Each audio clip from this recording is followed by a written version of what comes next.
চারুকে বিদায় করে মা বাবাকে এক করতে হাত মেলালো সোনারূপা। হ্যাঁ বন্ধুরা, আমরা এমনটাই দেখতে পাবো অনুরাগের ছোঁয়া ধারাবাহিকের আগামী পর্বগুলোতে।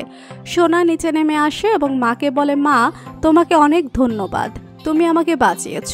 ঠিক তখনই আবার সোনা চিৎকার চেঁচামেচি শুরু করে এবং সোনা চিৎকার করে বলতে থাকে, তাই বলে মা আমাকে আগে মারতে গিয়েছিলে সেটা তো ভুলে যেতে পারবো না।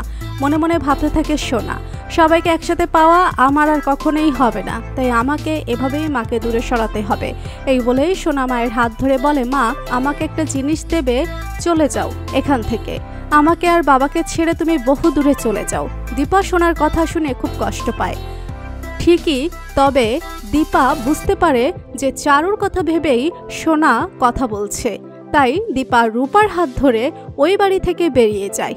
অন্যদিকে সোনা ভাবতে থাকে যে সে চারুকে কথা দিয়েছে, তাই যে করেই হোক বাবার সাথে চারুর বিয়ে দেবে। বাড়িতে ফিরে যায় দীপা আর রূপা তার মায়ের কাছে জানতে চায় যে মা তুমি হিংসুকুটিকে কেন কিছু বললে না।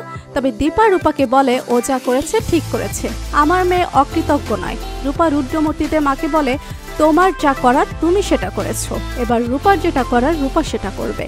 অপরদিকে চারু কোথায় যাবে, কি করবে, সূর্যকে বিয়ে করবে কিনা, এসব কিছু ভেবে অসুস্থ হয়ে পড়ে চারুকে হসপিটালে ভর্তি করে সোনা। সূর্য সেখানে গিয়ে হাজির হয় এবং কেন মায়ের সাথে এরকম বাজে ব্যবহার করলো জানতে চায় সোনার কাছে। তবে সোনা তার বাবাকে বলে যে বাবা তুমি চারুকে সুস্থ করে তোলো, চারুকে আমি আমার মা করব, তুমি চারুকে বিয়ে করবে। বাবা বলো তুমি চারুকে বিয়ে করবে। সূর্য চিৎকার করে খেপে গিয়ে সোনাকে বলে, সোনা তুই আর একবার এসব কথা বলবি না, ভুলে যাস না আমার স্ত্রী তোর মা, আমি চারুকে বিয়ে করলে দীপার কি হবে। সোনা তার বাবাকে বলে, তুমি কোনোদিনই মায়ের কথা ভাবোনি বাবা, তাই আজও তোমার মায়ের কথা ভাবতে হবে না, তুমি চারুকে বিয়ে করবে। ঠিক তখনই রূপা সেখানে হাজির হয় এবং রূপা সোনাকে টানতে টানতে হসপিটাল থেকে বের করে নিয়ে যায় মন্দিরে, নিয়ে যায় সোনাকে ঠাকুরের পায়ের কাছে ফেলে সোনাকে প্রশ্ন করে, কেন মায়ের সাথে এমন করলে বলো হিংসুকুটি, তুমি কি চাও না বাবা মা এক হোক।